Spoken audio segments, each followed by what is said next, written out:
पूर्व सपा विधायक का भाजपा पर हमला। सपा के पूर्व विधायक संतोष पांडेय एक निजी कार्यक्रम में बुधवार रात शहर के दरियापुर मोहल्ले में पहुंचे, जहां मीडिया से बात करते हुए वे भाजपा पर हमलावर दिखे। उन्होंने कहा, आज की स्थिति जो है राजनीति की, ये सब वोट बैंक की पॉलिसी है। जो व्यवस्था सालों से लागू है उसको जबरदस्ती की कोशिश कर रहे। ये भाईचारे का देश है, वो बना रहे, इसकी कोशिश करना चाहिए। भाजपा के लोग केवल बांटने की बात करते हैं और हम लोग जोड़ने की बात करते हैं। यही अंतर हम में और उनमें है। इन अंतर को समझना पड़ेगा। लोग ऊब गए हैं, इन लोगों की विचारधारा से थक गए हैं।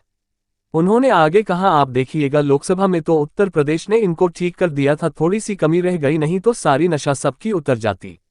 विधानसभा में देखिएगा, समय आ रहा है, जनता जवाब देगी। उत्तर प्रदेश में बहुत बड़ा बदलाव होगा।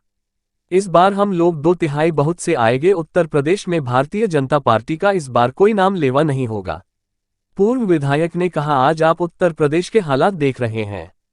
सत्ता पक्ष के विधायकों को देख रहे हैं, कोई कुर्ता फाड़कर चिल्ला रहा है, कोई कह रहा बाबा को दिल्ली भेज दो। बाबा खुद कह रहे हैं हम गोरखपुर जाएंगे। हालात ये है कि टकराव बहुत है और ये टकराव इन्हें गर्त में ले जाएगा। संतोष पांडेय ने कहा, हम लोग तो चाहते हैं ऐसे लड़ते भिड़ते रहे, ये हम लोग तो अपने आप आ जाएंगे। जनता इंतजार कर रही है, बटन दबाने का वक्त आने दीजिए। जनता ऐसी पलटी मारेगी कि ये धंस जाएंगे। जैसे 14 साल ये गायब हो गए थे, फिर ये 14 साल गायब हो जाएंगे। विधायक जी, कैसा कार्यक्रम था आज? ऐसा है कि मैं आज अपने परिवार के बीच में आया हूँ। ईद के दिन चूंकि मैं क्षेत्र में था तो बहुत व्यस्तताएं थी मेरी, तो मेरे मन में ये था कि ईद की बधाई देने मैं परिवार में आऊं अपने। मेरा परिवार है, बहुत पुराना रिश्ता है इस परिवार से मेरा। तो मैंने अभी सभी बड़े भाइयों को ईद की मुबारकबाद दी है और बहुत खुशी हो रही है अपने परिवार में आने के बाद, जैसे खुशी महसूस करता है व्यक्ति। तो मैं आपके माध्यम से भी एक बार इस परिवार को भी, यहाँ जितने हमारे शुभचिंतक हैं और आपके माध्यम से जो लोग भी हमें देख सुन पा रहे हैं, सबको मैं फिर से ईद की मुबारकबाद देता हूँ। और ईद खुशी का त्योहार है, आपसी भाईचारे का त्योहार है और ऐसे ही हमारे समाज में हम लोग एक दूसरे की खुशियां बांटते हैं। तो मैं एक बार फिर से जो लोग भी आपको आपके माध्यम से हमें देख सुन पा रहे हैं, मैं सबको फिर से बधाई देता हूँ। ईद के मौके पर क्या पैगाम देना चाहेंगे आवाम को? मैं तो यही पैगाम दूंगा कि सभी लोग आपसी भाईचारे से रहें, प्रेम से रहें, सौहार्द से रहें। और हमारी पार्टी, समाजवादी पार्टी के राष्ट्रीय अध्यक्ष जी का भी हमेशा से ये विचार रहा, हमारी पार्टी का भी विचार रहा कि आपसी भाईचारा एक दूसरे से मिलने पे, खुशियां बांटने पे ही है। और अपना जो देश है वो एक ऐसा देश है कि सभी जातियों धर्मों के लोग यहाँ मिलजुल कर रहते हैं और बड़ी पुरानी परंपराएं हैं और हम लोग तो बचपन से देखते आए हैं। और जो इसका आनंद है वो बातों में नहीं व्यक्त किया जा सकता। तो मैं यही कहूंगा कि ऐसे ही खुशहाली से हम लोग एक दूसरे के साथ रहें। प्रदेश का भला होगा, इसमें देश का भला होगा। और यही जो हमारी एकता का सूत्र है, इसी से मैं संदेश दूंगा कि एक बार फिर से जो भी लोग हमें सुन पा रहे हैं, मैं उनसे अपील भी करूंगा कि हमारी विचारधारा के साथ लोग आए।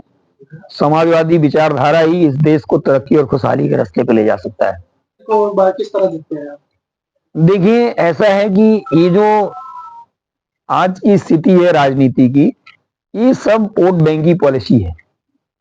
देखिए, इस व्यवस्था को जो सालों से लागू है, उस पे जबरदस्ती की एक कोशिश लोग करते हैं। तो हमारा मानना है, जैसे अभी मैंने कहा, एक भाईचारे का देश है, वो बना रहे, इसकी कोशिश हम सबको करनी चाहिए। नहीं तो ये बिल लागू होना चाहिए या नहीं होना चाहिए आपके साथ? नहीं, आपको क्या लगता है पहले क्यों नहीं लागू हो गया? भाजपा के अमित शाह ने जिस तरह से आज उन्होंने सदन में कहा है कि जो मजलूम है, जो आदिवासी, इन लोगों को फायदा है, जो ऐसे लोग ऐसा है, भाजपा के लोग केवल बांटने की बात करते हैं और हम लोग जोड़ने की बात करते हैं। यही अंतर हम में उनमें, यही अंतर है और इस अंतर को समझना पड़ेगा। लोग ऊब गए इनकी विचारधारा से, थक गए हैं लोग। और आप देखिएगा, लोकसभा में उत्तर प्रदेश ने तो इनको ठीक कर दिया था, थोड़ी सी कमी रह गई, नहीं तो सारी नशा उतर जाती सबकी।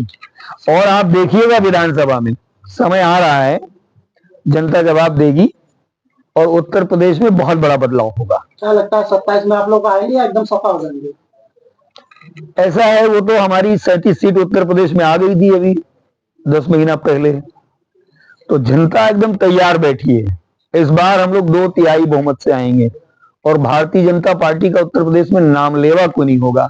आज आप देख रहे हैं जो हालात है उत्तर प्रदेश में, आप सत्ता पक्ष के विधायकों को देख रहे हैं, कोई कुर्ता फाड़ के चिल्ला रहा है, कोई कह रहा है बाबा दिल्ली भेज दो, बाबा खुद कह रहे हैं हम गोरखपुर जाएंगे। क्या मचार देख रहे हैं? तो हालात ये है कि टकराव बहुत है और ये टकराव जो है ये इन्हें गर्त में ले जाएगा। हम लोग तो चाहते हैं ऐसे लड़ते भिड़ते रहे, हम लोग अपने आप आ जाएंगे। जनता बस इंतजार कर रही बटन दबाने का, वक्त आने दीजिए। ऐसा पलटी मारेगी जनता उत्तर प्रदेश की, ये धंस जाएंगे। जैसे 14 साल गायब हो गए थे, फिर ये 14 साल गायब हो जाएंगे। आपके ही क्षेत्र के विधायक ने आपने उनके ऊपर आरोप लगा था, उन्होंने कोई विकास कार्य किया नहीं। अगले दिन उन्होंने किसी की प्रेस कॉन्फ्रेंस किया और उन्होंने कहा कि जो विपक्ष के विधायक है, पूरे विधायक समाजवादी पार्टी के, वो आरोप लगा रहे, हालांकि उन्होंने आज तक नहीं किया। वो अपने आंकड़े जोड़ लिया, मेरे आंकड़े जोड़ दिए। दरअसल एक जिम्मेदार अखबार ने, दैनिक भास्कर ने एक रिपोर्ट की, तो उस रिपोर्ट में आया कि 403 विधानसभाओं में जो सबसे खराब परफॉर्मेंस के विधायक हैं उनमें से लम्हुआ का नाम आया। तो मैं विपक्ष में हूं, मेरी जिम्मेदारी है, अगर मेरे क्षेत्र का नाम कोई खराब करेगा तो हमें कष्ट होगा। लम्हुआ का नाम पूरे उत्तर प्रदेश में हम लोगों ने तरक्की के, चाहे डेवलपमेंट के विषय हो चाहे किसी विषय पे, लम्हुआ को लोग उत्तर प्रदेश भर में जानते हैं। तो उसके लिए हम लोगों ने बहुत प्रयास किया। और जब उनसे किसी पत्रकार साथी ने पूछा कि आपने बताइए सबसे बड़ा काम क्या किया, तो दूसरे का काम गिनाने लगे। और मैंने तो कहा आप कहीं स्वच्छ डिबेट करा लीजिए।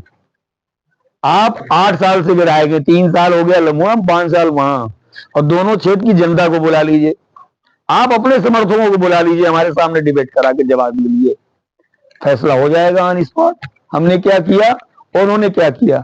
आपने सुना होगा कितनी अभद्र भाषा बोली उन्होंने। तो क्या एक संस्कारी पार्टी का यही व्यवहार होना चाहिए? एक बुजुर्ग से आप यही अपेक्षा करेंगे? अरे कंपटीशन स्वच्छ होना चाहिए और ऐसे आरोप लगा देने से नहीं होता है। हम लोग जब थे लम्हुआ से विधायक, तो हमने लम्हुआ में ITI बनाई, पॉलिटेक्निक बनाया, मॉडल स्कूल बनाया, पावर हाउस बनाया, महिला अस्पताल बनाया, ना जाने कितनी सड़कें बनाई। ये बड़े काम में धारा प्रवाह गिना सकता हूँ, बड़े बड़े ब्रिज। आगे की खबर देखने के लिए सब्सक्राइब करें। देखते रहे अल हयात न्यूज पर अपने आसपास की खबरें।